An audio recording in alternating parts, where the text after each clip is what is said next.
If you've clicked on this video, you already know the story that the Heat took LeBron James's cookies off the team plane, and that's what made him want to leave Miami. But what actually happened? Because I took a deep dive and cross-referenced every video of somebody talking about this, and nothing's lining up. We're on a 27-game winning streak. We're on that winning streak. Y'all lost the game. You got real quiet, stood up and yelled as far as the back. So today I'm gonna go through who I think is telling the truth and who I think is lying. If you don't know the story, the too long didn't read is that LeBron James would have cookies on the team plane, and the Miami Heat eventually told him no more cookies on the team plane. And people say this was the end of his time in Miami. That was the first time that I was like, Houston, we have a problem. So that's what everyone agrees on, but the details are where things get fuzzy. We all know this story centers around LeBron James.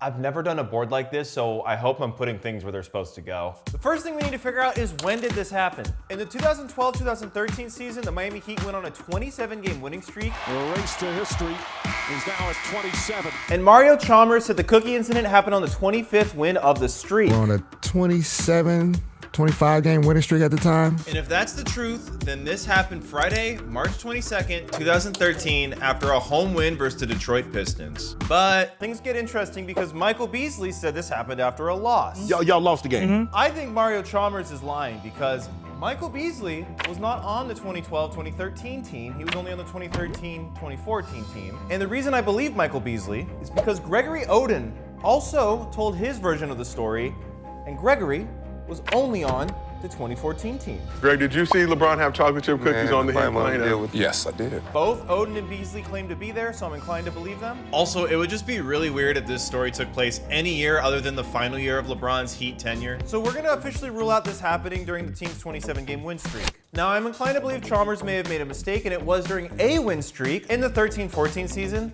the Heat went on an 8-game win streak. Now, I'm inclined to believe that this story happened on one of the losses that ended that streak. So why do I think it had to have happened after a loss? It becomes a question of whose cookies got stolen. Was it LeBron James's personal cookies, or was it the team plane issued cookies? And this is another part of the story that people have very different details on. In the original story by Dwayne Wade, I guess we got to put him up on the board too. I'm gonna put D Wade up here. In the original story by Dwayne Wade, he said he would come onto the team plane with a bag of food and a bag of cookies. Brian walks on the plane with a bag of food.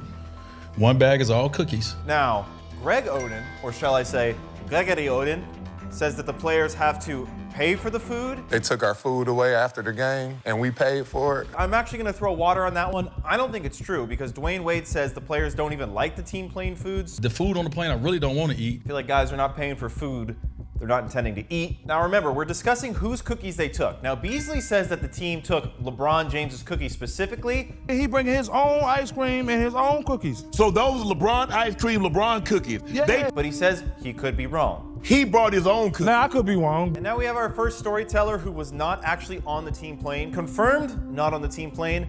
Gilbert Arenas says the cookies were there and the team was aware they were LeBron's. Pat Riley had everything thrown off. So did he know those were my cookies? Yeah, he kind of actually said, I don't care whose cookies. So I don't know where he fits into this board I've made, but I'll just tuck him into the corner here. LeBron James himself said the ladies on the team plane are making and bringing the cookies. The ladies on the plane were making chocolate chip cookies. Oh, homemade. Yes. Dwayne Wade says LeBron brings the cookies. Now why are we focusing so much on whose cookies they were? It's because this detail actually tells us whether or not this happened after a home game or a road game. Dwayne Wade actually did clarify on another clip that on the road games, they make the cookies. It's the home games, LeBron brings the cookies. Oh, this is after a game. Okay. This is on the road after a game. They make the cookies. Got it. Like you can bring it when you're at home and you're about to go on the road.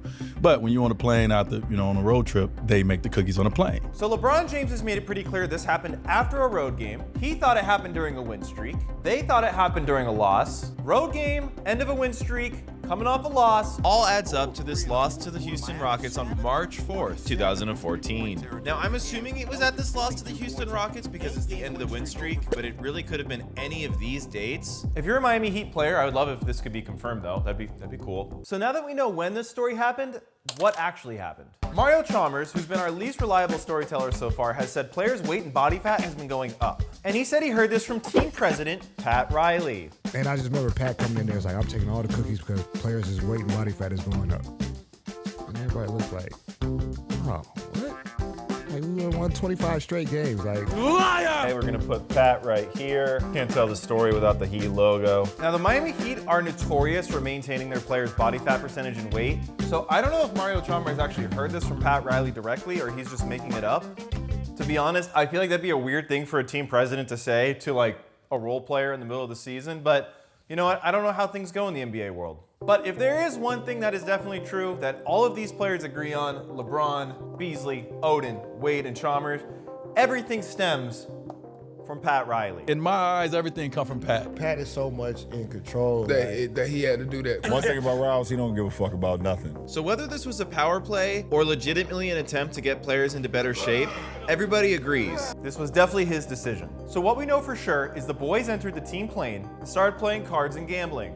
Now, I can only confirm Wade and LeBron were at the table. According to Mario Chalmers on the OG's podcast, the people who are normally at the gambling table were LeBron, Dwayne Wade, Ray Allen, and himself. Odin and Beasley have said in their stories that they were in the back. During this cards and gambling game, LeBron James asked for his 2 bowls of chocolate chip cookies, and according to him, he got an unfamiliar look from the team staff.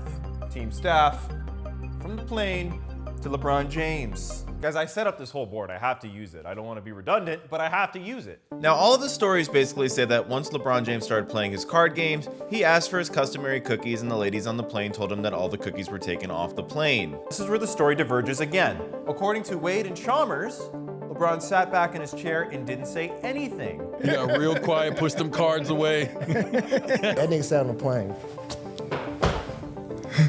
LeBron said he looked at Wade and said, And Rouse had done it again. Rouse strikes again. I was like, damn. Like, now, I feel like, fun story, I think it's PR spin. And it is surely PR spin because Mario Chalmers also said this. If that nigga mad, you better get out his way. I don't ever want to see him mad like that. And then Dwayne Wade also said this. Like he became like a 5-year-old kid when them cookies went on that plane. So clearly LeBron James did a lot more than sit back quietly. And because of the stories being told by Beasley and Odin. Michael Beasley claims LeBron got up and started yelling this. Yo, if anybody do it, Honestly, I can't tell you what he was trying to say. But according to Greg Oden, LeBron James started pacing up and down the team plane. Brian started walking up and down the plane. And according to Odin, LeBron said, if you ain't one of these 15, I give you permission to slap the food out of their hands. Hey, everybody take off your headphones. Everybody take off your headphones. If you ain't one of these 15, I'm giving y'all permission to slap food out their hand. Don't touch this food. This our food. Hey, cold ever. And then reportedly, Michael Beasley walked up to Heat GM Andy and said, quote, don't make me do this. Did any of the players slap the food out of any of the non-players' hands? Michael Beasley, crazy ass, right there in front of the assistant GM, Big Andy. He was like, Andy, don't make me do this.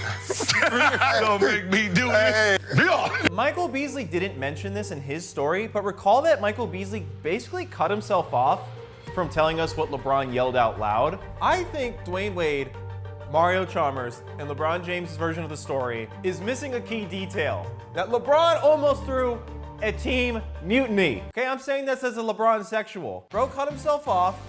These two omitted that. I think Greg Oden is telling the truth. And this massive difference in the story is maybe what want to deep dive in. So to recap, in the 2014 season, the Miami Heat lost a road game at the end of a win streak. Mr. Pat Riley was upset with the team. The boys got on the team plane. They started playing cards. LeBron asked for his cookies. Miami Heat said no. LeBron threw a mutiny. I genuinely think that's the story. And I would like for LeBron James to come clean. And that's it, guys. It's a little bit of a short one today, but I hope you guys enjoyed it. If you enjoyed this, check out my 2-part series on how the Western Conference completely overtook the Eastern Conference. I'm sure you're gonna love it.